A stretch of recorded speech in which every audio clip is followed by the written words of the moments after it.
ये एक TCL का पीसीबी है साइड बाई साइड का। और ये पीसीबी आपको बहुत सारे फ्रिज में देखने को मिल सकती है। TCL का है, BPL हो गया, फिर कैल्विनेटर है, क्रोमा है, मार्क्यू है।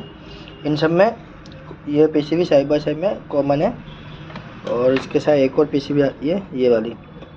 और इसका मैं पावर सप्लाई समझाता हूँ। इसमें सबसे पहले AC वोल्ट यहाँ पर है और यहाँ पे लगता है लाइन फिल्टर। ये इसका लाइन फिल्टर है और लाइन फिल्टर से फिल्टर होके नीचे ये रेक्टिफायर से इंसोल AC बनता है। अब इस पीसीबी में कोई रेक्टिफायर नहीं है, ना ही इंसोल का कैपेसिटर है। तो इसमें क्या हो रहा है कि रेक्टिफायर से AC वोल्ट यहाँ से लेके यहाँ पे डाला गया है और यहीं पे पावर सप्लाई बन गई है। यहाँ से 12 और 5 बंद है। इस पीसीबी में सिर्फ ये जो LCD आती है, जो डिस्प्ले आती है, फिर सेंसर है, फैन वैन का, उसकी सप्लाई है। और ये वाली इसका ये फ्रीक्वेंसी का कम्युनिकेशन करके कंप्रेसर की स्पीड कम ज़्यादा करने के लिए। और बाकी इसमें से एक ही रिले हीटर की, यहाँ पे सेकंड रिले होती। तो यही पीसीबी आपकी प्रोग्राम चेंज करके नॉन इन्वर्टर में काम कर सकती है।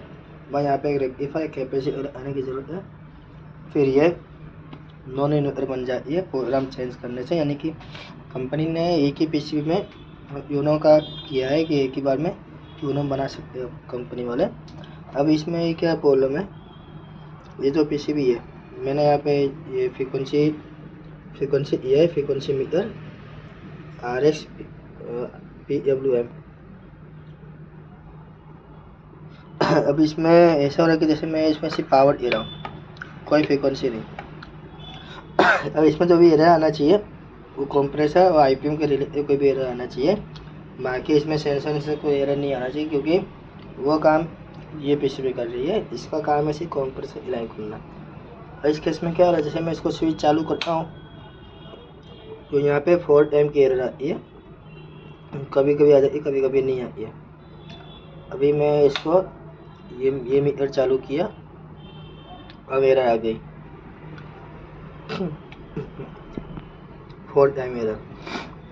और इस पीसीबी में LG का कोई भी कंप्रेसर काम नहीं करता है, इसमें सिर्फ सैमसंग की काम करती है।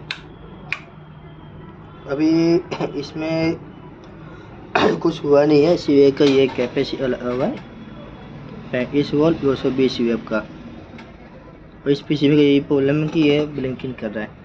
अभी कैपेसिटर वाला फुला हुआ है, यानी कि इसके जो वोल्टेज है 15 वोल्ट प्रॉपर है। लेकिन इसमें जो फूलने के कारण क्या होता है कि जो फ्रीक्वेंसी वोल्टेज कैपेसिटर में भी एक फ्रीक्वेंसी काम करती है, उस फ्रीक्वेंसी वेव में कहीं वोल्टेज नहीं आ रहे, वो भी नहीं चलता है, कैपेसिटर चेंज करना ही पड़ता है। और फिर ये सब इसका लोचेज अगर LG में आती है, LG डबल डोर का 6 टाइम 7 टाइम, उसमें कोई वोल्टेज की प्रॉब्लम नहीं होती है। सब कैपेसिटर का जो वोल्टेज है उसकी फ्रीक्वेंसी में ही प्रॉब्लम आती है। फ्रीक्वेंसी चेंज होने से ही 6 टाइम 7 टाइम की एरर आती है। वही चीज़ अभी इसके साथ हो रहा है।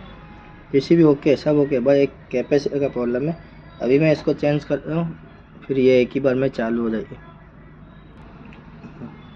अभी मैंने इसका कैपेसिटर चेंज किया है और इसका जो फ्रीक्वेंसी का मैंने किया हुआ है ये राउंड में किया है और RX में। इसका बैक साइड है, ये जो पिन किया है वो राउंड है और इसके बाजू में RX है।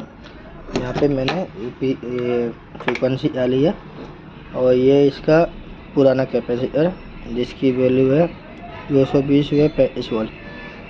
ये ऊपर से हल्का सा फूला हुआ है, नहीं फिर भी काम नहीं किया। अभी मैं स्विच चालू कर रहा हूँ, इसमें वोल्टेज में पावर आ चुका है कैपेसिटर में, लेकिन अभी कोई एरर नहीं है।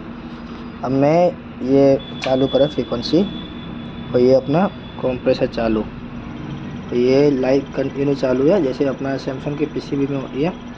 सैमसंग का भी वही है कि यानी कि एक बार लाइट ब्लिंक करती है ना, कि इसमें ब्लिंकिंग नहीं करती पावर का इंडिकेटर। और सैमसंग में भी ऐसी है कि चलने के बाद लाइट कंटिन्यू ब्लिंक करती है। अभी इसमें ये कंप्रेसर चालू है, ये कंप्रेसर मैंने कनेक्ट किया सैमसंग का। इसमें LG का भी नहीं चलेगा, कोई भी है सिंगल और पोर्टेबल काम नहीं करता है, इसमें सिर्फ सैमसंग का ही काम करता है। तो इसे पीसीबी में कोई प्रॉब्लम या नहीं, बस 4 एम एरर है, और वो भी एक कैपेसिटर के फूटने के कारण, बाकी अभी ये चल रहा है।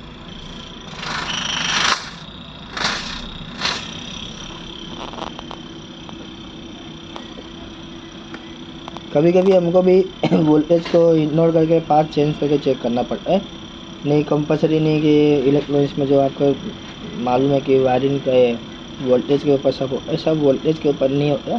कैपेसिटर में भी काम है सिर्फ वोल्टेज स्टोर नहीं करना, बल्कि उसकी जो फ्रीक्वेंसी की वेव आ रही है उसको स्टेबल करना। अभी क्या हो रहा है कि इसमें इस कैपेसिटर में वोल्टेज ओके, नहीं तो फ्रीक्वेंसी की जो वेव आती है वेव अनबैलेंस हो रही है, उसके कारण कंप्रेशन ही चल रहा है, उसका एरर मार रहा है, चालू होने से पहले एरर मार रही है। इसमें ये मैं चालू किया नहीं, इसको भी मैंने चालू नहीं किया, उसके पहले ही 4 एम एरर। ये होता है कि हाँ चलो हमने यहाँ पे फ्रीक्वेंसी किया उसके बाद एरर मार रहा है, नहीं आपका जब कंप्रेसर कनेक्ट होगा फिर भी ये फ्रीक्वेंसी के बिना डायरेक्टली 4 एम एरर आ जाती है, और अभी ये कंप्लीट चल रहा है। LG के पीसी में भी ऐसा प्रॉब्लम है।